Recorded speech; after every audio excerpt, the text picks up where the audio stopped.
This video is all about low-cost, high-impact staff retention tools.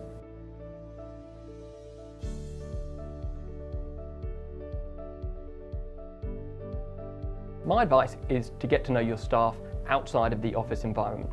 By that, I'm not suggesting you're going to meet up at the weekend for breakfast. However, what I am suggesting is go out for a coffee, away from the desks, really take it on a more informal level.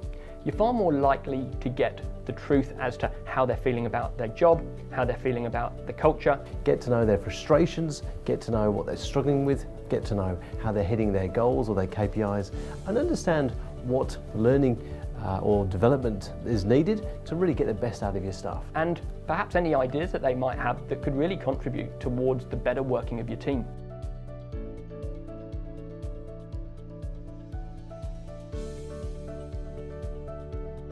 Gaining regular feedback from staff is really important to the success of the team. Some of your team members may have great ideas. They may give you some different opinions or some different perspectives on what you're currently doing. So actually hearing from the grassroots what's going on can be a really valuable tool for you. This can help you spot any dissatisfaction and really understand frustrations that might be happening within the team that you might be completely oblivious to. The thing to remember though is, if you're going to ask for the feedback, you've really got to be willing to take it on board and action it as well.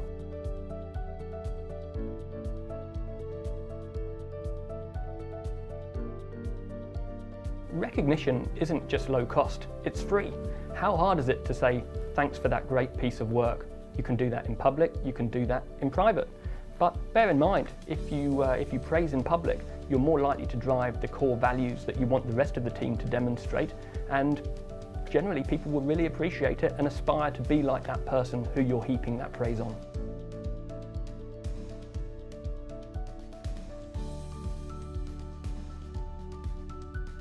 Many companies hire people for a very specific job. However, you'll find in your team you have a real range of skills you're not fully utilising. If they're not being utilised, chances are they are going to start getting bored. So take the time out to have a chat, understand what are they capable of, because what you learnt about them in the interview or that they had on their CV, you might be missing some key points that could really help you and the wider team.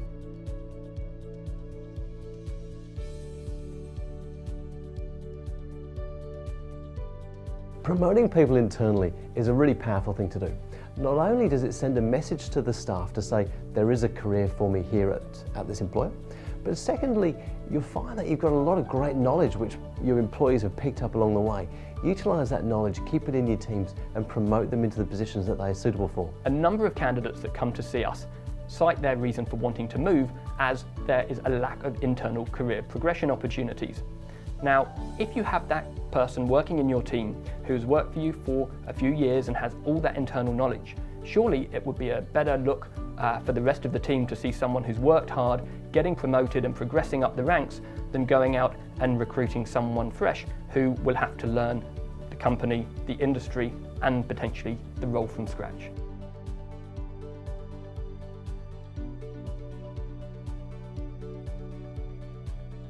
Be aware of burnouts within the team. By knowing your staff, you'll be able to spot if there's any different behaviours, if they're increased stress levels or they're treating people differently. When you do spot that, encourage a holiday, encourage them to take some time out.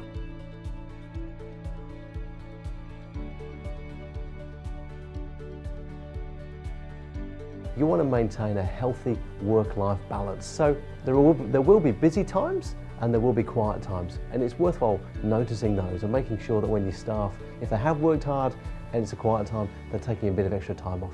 This will help foster an open culture and encourage teamwork, not just with yourself, but with the wider group that report into you. To find out more information, go to the Richard Lloyd website, and under the Employer page, there's the Hiring Manager Toolkit.